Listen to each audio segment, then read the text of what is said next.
Not all of the ape men were deliberate frauds like Piltdown Man. Many were desperate but well-meaning attempts to find evidence for evolution. One of Richard Leakey's famous skulls was put together from dozens of little bits of bone and put together like a jigsaw puzzle. It would have been possible to make a sheep skull, a dog skull, an ape skull, or almost anything you wanted. But they made an ape man skull. Then they threw the rest of the bits of bone away.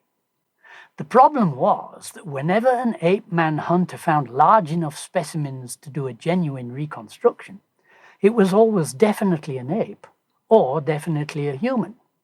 So ape men had to be constructed from very small pieces of evidence.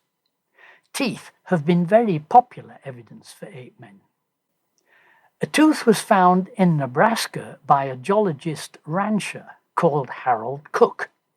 He eventually showed it to America's most famous paleontologist, Henry Fairfield Osborn. You may remember him from the last episode. He was the chap who discovered T-Rex and confirmed that Piltdown Man was genuine. Osborn turned that one tooth into America's first ape man, Hesperopithecus cookii. That means Cook's ape of the Western world. It was better known as Nebraska Man. But sadly for Professor Osborn and Mr. Cook, another identical tooth was found still in the jaw of its owner. The owner was an extinct pig. Nebraska Man turned out to be just another evolutionary blunder.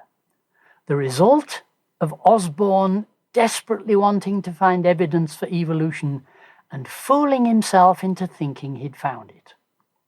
Other ape men have also been reconstructed from just one tooth. One was found near a small town called Alisdale in South Africa's Eastern Cape. Since it was found at Alisdale, it just had to be called Alice. But there was no telling from the tooth whether it was from an ape man or an ape woman.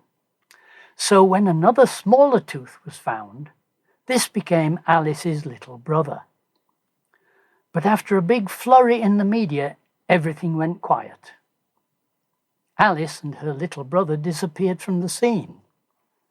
The Alisdale authorities no longer even mention Alice or her little brother. Perhaps they turned out to be porcupines or warthogs or something like that. But it's not only teeth that can be made into ape men. In 1927, an ape man's skull cap was dug up at Trinil in Java. It was found that Trinil Man had the same kind of skull cap from which Eugene Dubois had made Java Man. So Trinil Man swelled the ranks of Pithecanthropus to 2. The skull cap turned out to be an elephant's kneecap. But Trinil Man was still exhibited in museums as an ape man long after it had been shown to be an elephant. It wouldn't be surprising if it's still in the evolutionary textbooks, along with all the other ape men. In 1979, a piece of bone was found in Sahabi in Libya. Dr. Noel Boaz of New York University identified it as part of an ape man's collarbone, and so Sahabi Man appeared on the scene. A couple of years later, Dr. Tim White looked more closely. It turned out to be part of a dolphin's rib. So sadly, Sahabi Man had to make an undignified exit. One of the most famous ape men was Ramapithecus. This was the very first transition from orangutan to man. Bits were found in Nepal and India, and later more were found in East Africa. But eventually enough remains were found to show that it was not at all man-like, as had been supposed. It was just a kind of orangutan. But the whole ape man story has collapsed anyway. There are no ape men anymore. Ape men were abandoned by the captains of evolution a few years ago. They now say man did not evolve from apes. They now say both apes and men must both have evolved from some other creature, some sort of common ancestor.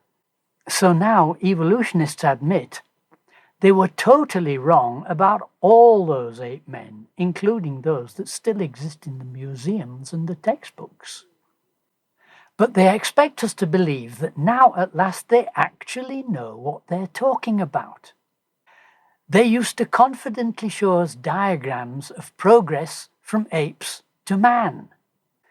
Now they just as confidently show us diagrams like the one from the Smithsonian Institute, even though they don't have a clue what that ancestor was.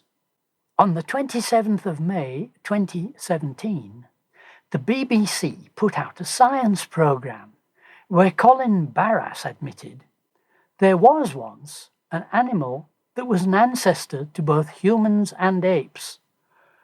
But what was it like? Well, I could tell him exactly what it was like. A figment of the evolutionist's imagination.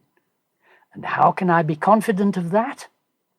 The one authority we can trust, the Bible, tells us that God created man in his own image. In the image of God he created him. Male and female he created him. The Bible also tells us he has made of one blood every nation of man to dwell on the face of the earth. And of course, real science, science which looks for the truth, rather than seeking to support its own godless theories, has shown that the atheist stories are just stubble and straw.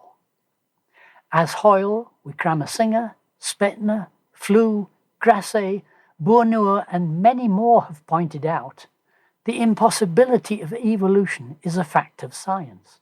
It is nonsense of a high order. It's a fairy tale for grown-ups. It's the greatest deceit in the history of science. And it will be, as Muggeridge pointed out in one of the Pascal lectures, one of the great jokes in the history books of the future. Thank you for joining me for this episode.